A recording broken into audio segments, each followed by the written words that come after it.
So how well do you know your Anglican cathedrals? There are some obscure ones for sure, particularly in the smaller cities, but this one isn't in a city at all.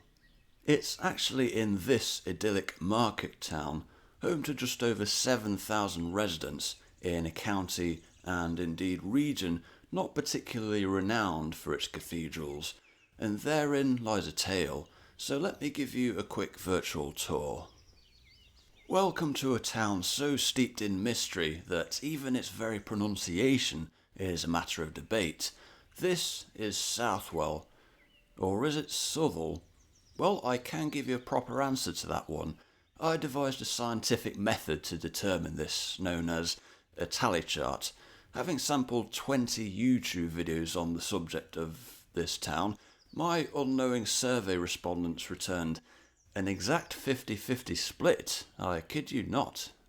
5 acknowledged the dual pronunciation, but the deal clincher for me was the Nottinghamshire accent's classic monophthong for the ow vowel, as in, I'm just coming down to Southwell town centre now.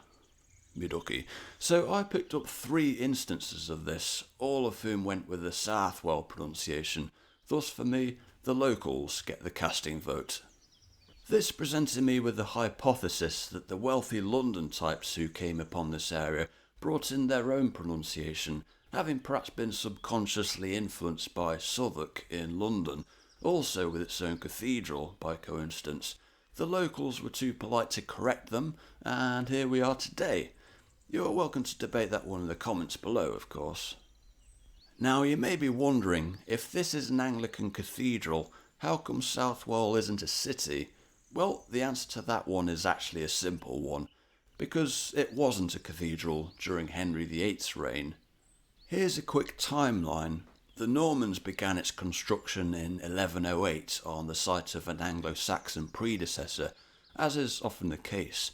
A large Roman villa also once stood here, likely owing in part to its proximity to the Fosse Way about 3 or 4 miles away. By circa 1300, the Plantagenets had transformed it into a Gothic masterpiece, but it wasn't until 1884 that it was finally upgraded from a minster church to a cathedral, although it still goes by the name Southwell Minster to this day. Also of note is that the 2 short spires are Victorian additions. Just next to it is a building with similar historic importance, the Archbishop's Palace. This again goes back to the Anglo-Saxon era, although the present building dates from the 14th century.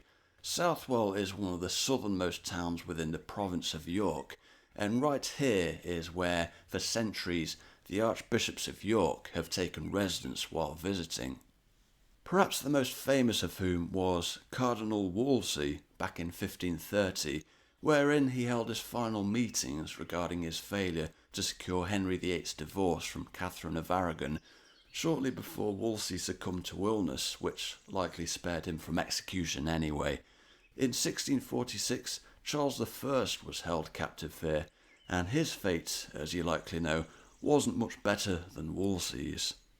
Not long afterwards, parliamentarians partially dismantled the Archbishop's Palace, accounting for its present-day ruined state at the eastern end, and it's one of the most beautiful ruins you're likely to see, situated as it is in a well-kept garden to this day, and free to access for all.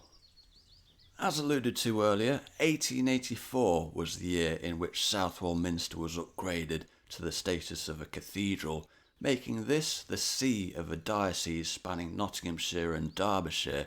This was contracted in 1927 after Derby's primary parish church was similarly upgraded to a cathedral, leaving Southwell today as the see of a diocese encompassing Nottinghamshire and a tiny bit of South Yorkshire.